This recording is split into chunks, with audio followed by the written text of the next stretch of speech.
Bismillahirrahmanirrahim. Alhamdulillahi rabbil alamin. Wa bihi nasta'inu ala umurid dunya waddin. Allahumma sholli wa sallim wa barik ala habibina wa syafi'ina sayyidina wa maulana Muhammadin wa ala alihi wa ashabihi wa man tabi'ahum bi ihsanin ila yaumiddin. Amma ba'du. Bismillah teman-teman, mari kita lanjutkan kajian rutin kita setiap malam Kamis, ngaji filsafat. Kebetulan untuk malam hari ini kita iringi, kita barengkan dengan perkenalan launching ya buku saya yang terbaru yang judulnya Jatuh Cinta Kepadanya. Nyaen besar ya, dianggap isinya cinta romantik saja enggak, meskipun di sini materinya ada banyak tema-tema yang paling populer dari ngaji filsafat. Ada yang tentang Yusuf Zulaikha, ada yang Laila Majnun, Hafid, dan lain sebagainya yang berhubungan dengan cinta ilahiyah. Jadi ini biar tidak berhenti di kata-kata, seperti Derrida bahwa puncaknya wacana itu ada di tulisan. Tulisan lebih menginspirasi. Kalau kata-kata itu biasanya teman-teman lebih mengejar pemahaman. Kalau mendengarkan saya, mungkin teman-teman ingin paham apa yang saya sampaikan. Tapi membaca tulisan itu biasanya bisa melahirkan inspirasi baru, insight baru. Silahkan kalau teman-teman ingin melanjutkan koleksi. Kalau ini dari penerbit Nora yang kemarin juga menerbitkan Menjadi Manusia, Menjadi Hamba, kemudian Menghilang, Menemukan Diri Sejati, dan ini Jatuh Cinta Kepadanya. Sebelum ini juga ada Mati Sebelum Mati. Oke, silahkan. Di depan kelihatannya ada kalau ada yang mau beli. Baik, semoga ikut menyumbang menghidupkan atmosfer ilmu dalam keseharian kita. Sering saya kritisi kehidupan keseharian kita itu atmosfernya banyak yang bukan atmosfer ilmu. Mungkin kuat di hiburannya, mungkin kuat di politiknya, mungkin kuat di gegerannya. Kita kehilangan banyak, kita kalah langkah banyak, baik dari ranah lain seperti di barat dan lain sebagainya, atau ranah kita sendiri di masa lalu yang lebih kuat dalam menghidupkan atmosfer ilmunya. Semoga ngaji filsafat kita, baik yang langsung seperti ini, yang di-publish di YouTube atau yang diterbitkan dalam bentuk buku, sedikit-sedikit ikut membantu menghidupkan atmosfer ilmu, atmosfer keilmuan dalam keseharian kita. Termasuk malam hari ini. Malam hari ini kita belajar dari seorang filosof.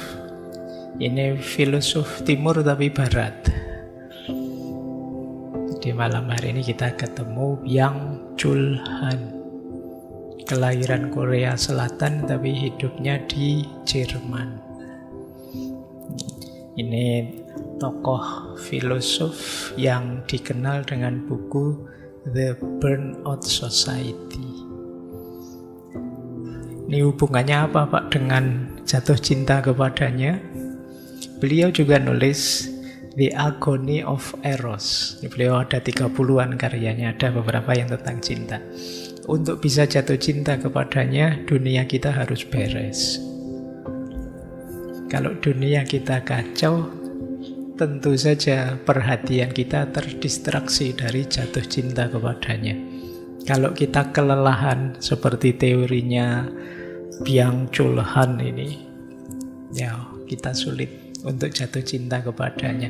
Jangan diremehkan urusan duniawi. Ada orang yang dijujuk hidupnya tiba-tiba ingin spiritual saja, dunianya tidak diopeni. Itu biasanya nanti kalau dia sukses di ranah spiritual, yang dia lakukan adalah menjadikan hal-hal spiritual mulia agung hanya sebagai kendaraan untuk memperoleh hal-hal duniawi. Karena dunianya belum beres. Nah ini semoga kalian tidak kebalik prosesnya. Kalau di kita kan dunia itu mazru'atul akhirah. Jadi dunia itu tempat bertanam untuk akhirat, untuk ranah materi, itu bekal untuk menuju ke ranah ukhrawi yang lebih spiritual. Jangan dibalik. Jadi banyak orang yang dibalik. Spiritual untuk dunia, agama untuk dunia, apakah itu kekayaan, kemasyhuran dan lain sebagainya. Prosesnya keliru.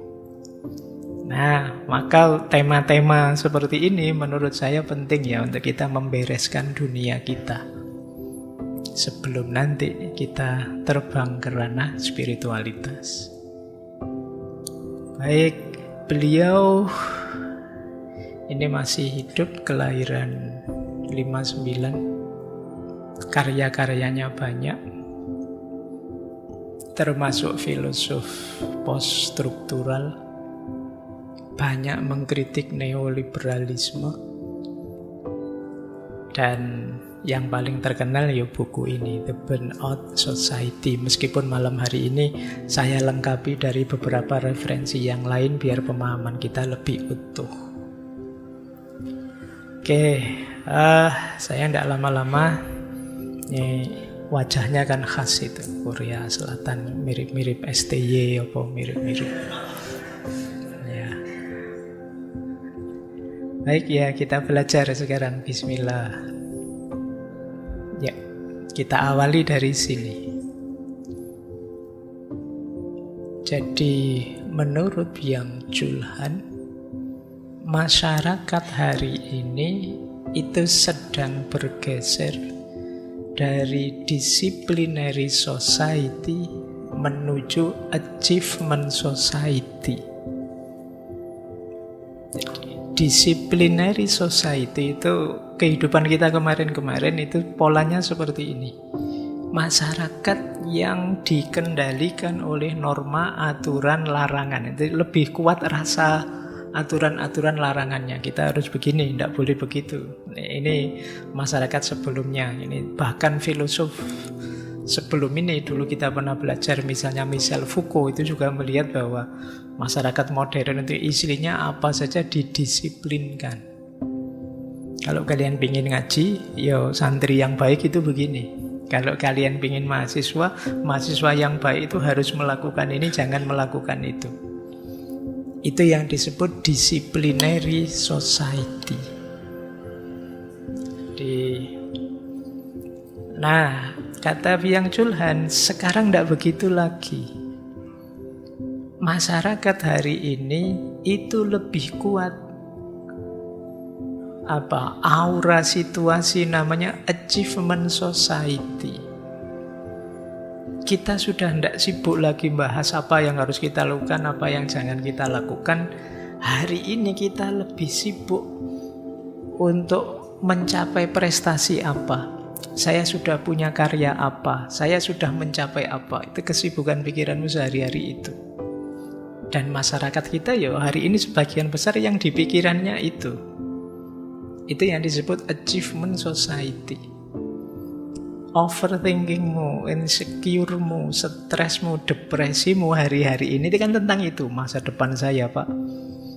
Kemudian saya harus mencapai ini, Pak. Saya harus melakukan ini, Pak. Saya harus punya karya, Pak. Saya harus lulus tercepat terbaik, Pak. Saya usia sekian harus sudah menikah, Pak. Usia sekian punya mobil, usia sekian sudah. Dan itu yang dikejar oleh masyarakat hari ini. Jadi kesibukannya bukan lagi normanya apa, larangan aturannya apa, tapi prestasi apa, capaian apa. Karya apa yang sudah kalian dapat? Nah, ini kita lihat ya. Nanti kenapa sih kok seperti ini? Nah, kalau di masyarakat disiplin, kita diatur, diarahkan. Kalau tidak begitu dihukum loh ya. Kalau itu masyarakat disiplin. Kalau di masyarakat achievement society tidak begitu. Tidak ada yang maksa kamu, tidak ada yang nyuruh kamu sendiri. Pak, saya Pak, ingin kemarin ada yang mahasiswa, saya tertarik Pak dengan pikiran-pikiran kiri Pak. Saya ingin mendalaminya, saya akan baca menamatkan bulan ini, Kalmak bulan depan ini gitu. Itu kan seolah-olah itu saya ingin sukses di situ Pak. Visi saya cocok dengan paradigma kiri. Ya enggak masalah itu. Tapi ngapain kamu mewajib-wajibkan dirimu nyari capek? Ada banyak hal gaya kita sehari-hari seperti itu. Jadi kita narget diri kita sendiri, mengharuskan ini, mengharuskan itu, terus stres karepe dhewe. Pak, saya ya 2 tahun lagi harus sudah menikah Pak. Terus ternyata meleset, terus kamu depresi. Loh itu yang nyuruh begitu sopo? Kamu sendiri, ndak ada yang maksa, ndak ada yang narget. Saya nanti lulus dapat beasiswa, kalau bisa ya ke luar negeri. Setelah itu 2 tahun lulus kembali ke sini, nanti lagi. Kamu kan sering merancang sendiri hidupmu begitu. Jadi yang menekan dirimu siapa? Dirimu sendiri. Ya mungkin dibantu dikit-dikit motivator-motivator itu. Jadi terus kamu. Jadi paradigmanya beda. Kalau disciplinary society, you should, engkau harus ini, harus itu. You must not, tidak boleh ini, tidak boleh itu. Kalau achievement society, paradigmanya apa? You can, engkau bisa, kan gitu. Engkau pasti mampu. Itu kan sekarang motivator-motivator kan begitu. Akhirnya kamu terus terpengaruh. Wah, bisa ini, bisa. Ternyata gagal. Terus kamu depresi. Itu yang ada di pikirannya achievement society.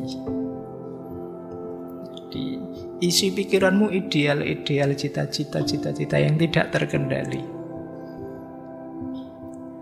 Kalau istilahnya Byung Chul Han, positivity, positivitas. Atau belakangan muncul istilah toxic positivity.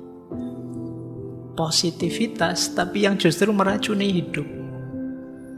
Kalian merancang target-target tanpa ngukur dirimu, akhirnya kamu susah sendiri, depresi sendiri.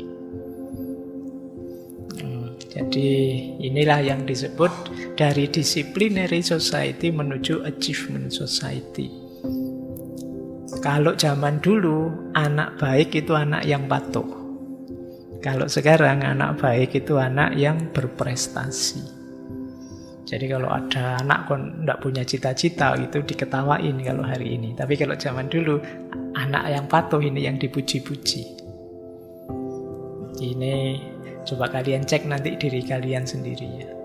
Simbolnya kata Byung Chul Han, kalau yang disciplinary society itu mirip teorinya dulu Michel Foucault, penjara, sekolah, rumah sakit.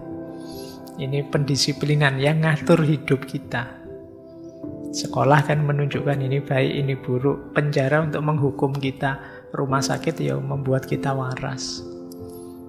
Ini 3 simbol. Kalau hari ini achievement society itu simbolnya 3. Startup, gym, dan medsos. Itu kan yang kalian pegang nasibmu sendiri kan di 3. Kayak gym itu kan ya tidak ada yang merintah kamu kan nge-gym sendiri. Pak, saya pengen six pack Pak. Wah, terus kamu tiap hari gitu. Itu kan tidak ada yang maksa. Tidak ada dalil, tidak ada apa yang nyuruh kamu perutmu six pack. Tapi kamu sendiri kan yang ingin ke sana. Startup juga begitu. Kreativitasmu, medsos apalagi. Jadi ini 3 titik metafor untuk menggambarkan situasi hari ini.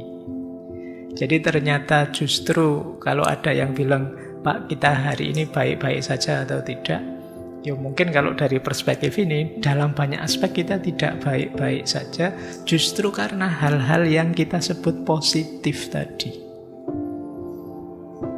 Jadi ini awas salah memahami konsep ini ya. Tuh kalau begitu tidak boleh Pak orang bercita-cita, ya kenapa tidak? Berkeinginan wajar saja, tapi kita harus ngerti hukum alam sunnatullahnya juga jangan berlebihan. Seperti dulu waktu kita belajar stoikisme, ya hidup ini pasti ada gagalnya, ada suksesnya. Kita itu jujur saja, ada yang kita bisa, ada yang kita tidak bisa, ada yang kita nyaman, ada yang kita tidak nyaman. Jadi tidak harus dipukul rata, pokoknya bisa Pak. Ya enggak, ya ada juga yang kamu tidak bisa. Jadi ini yang dimaksud dengan achievement society. Coba perhatikan ya, 3 hal itu contoh positivitas yang membuat orang kalau tidak ngerti remnya terus jadi depresi. Misalnya, kalian sering diprovokasi, kamu bisa segalanya, kita punya potensi apa saja. Terus kalau gagal, mesti terus yang disalahkan kita. Oh, kamu kurang serius, kamu kurang sungguh-sungguh. Harusnya kalau serius pasti kamu bisa. Efeknya apa? Terus kamu lupa berhenti, ngotot sengotot-ngototnya. Padahal wajar saja kok dalam hidup ini kadang-kadang ketika kita merasa mampu, mencoba kita raih, terus ternyata tidak dapat. Kita merasa bisa, ternyata ya kita tidak mampu. Wajar saja seperti itu, tapi kadang-kadang kalimat-kalimat indah yang menina bubukkan kita itu membuat kita lupa bahwa kita itu manusia biasa. Wong komputer aja yang diprogram secanggih itu ya bisa nge-lag, bisa hang, bisa crash. Apalagi kita. Cuma kita tidak percaya itu. Kalau gagal terus, wah saya kurang sungguh-sungguh ini, harus diulang lagi sungguh-sungguh lagi, gagal lagi. Terus kamu stres, depresi ya akhirnya. Kamu tidak ngerti kapan berhenti. Ini yang nanti disebut burnout society. Masyarakat yang kelelahan. Terus tuntutan untuk selalu produktif. Wah, kita dituntut berkarya terus, produktif terus.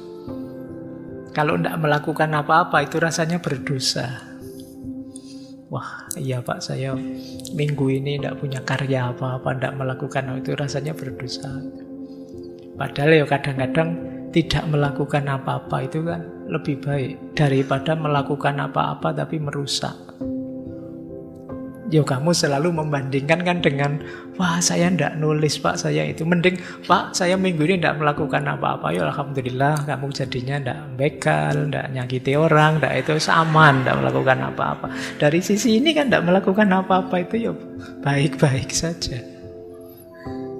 Tapi hari ini kita merasa, wah ini kuliah sekian tahun saya rasanya kok tidak punya karya apa-apa ya. Terus kamu merasa berdosa. Terus kamu mempush dirimu untuk melakukan ini, melakukan itu, dan dia tetap gagal. Nah, kemudian orang cenderung menolak emosi negatifnya. Ini positivitas emosi. Sedih, kecewa, marah, tidak terima, dan itu dianggap negatif. Dan jangan sedih dong, jangan kecewa dong, jangan marah dong, seolah-olah itu sesuatu yang salah. Padahal kan seperti kemarin kita bahas, wajar saja sih orang itu bisa marah, wajar saja orang itu bisa kecewa, wajar orang itu kadang-kadang gagal. Wong kita manusia, asal masih bisa kita kendalikan. Akhirnya kita disuruh positif terus, mikir juga positif terus, dan itu malah tidak manusiawi. Jadi kata Byung Chul Han, ya wajar saja sih kita kadang-kadang pesimis, kita ya ada optimisnya. Kadang-kadang kita semangat, kadang-kadang ada malasnya. Naik turun, naik turun. Meskipun ya jangan berlebihan, berlarut-larut. Wong aktif berlebihan namanya hiperaktif, itu ya negatif. Males berlebihan apalagi. Jadi sekadarnya saja, asal masih dalam kontrol kita. Ini nanti yang disebut toxic positivity. Kadang-kadang kita menipu diri. Tidak baik-baik saja, tapi ngakunya baik-baik saja. Kamu marah ya? Enggak. Beneran marah? Enggak, bener. Kelihatannya kok marah? Enggak kok. Tambah tinggi anunya. Lama-lama marah beneran. Jadi wajar saja orang bisa marah, asal dia tetap bisa mengontrolnya. Wajar saja orang bisa kecewa, asal dia juga tetap bisa mengontrolnya. Jadi ini yang dimaksud positivitas emosional. Oke ya, baik. Kemudian banyak dorongan self-improvement. Kamu harus meningkat ya, kamu harus memperbaiki diri ya. Sebenarnya ini bagus sih, tapi kemudian efeknya kita merasa salah, merasa berdosa kalau tidak meningkat. Kemudian kita stres gara-gara itu. Kemudian kita memaksa diri kita memperbaiki diri tanpa tahu rumusnya memperbaiki diri bagaimana, perbaikan yang bagaimana yang kita inginkan dan lain sebagainya. Banyak ciri-ciri di sekeliling kita menunjukkan gejala ini. Nanti ada 3 efeknya. Yang pertama burnout, yang kedua depresi, dan yang ketiga narsisme. Ini harus kita atasi 3 hal ini hari ini sebelum jatuh cinta kepadanya. Gimana kalian bisa jatuh cinta kalau kelelahan? Kalau kalian tidak menerima dirimu apa adanya? Kalau kalian misunderstand terhadap kenyataan dirimu. Wong kita itu manusia.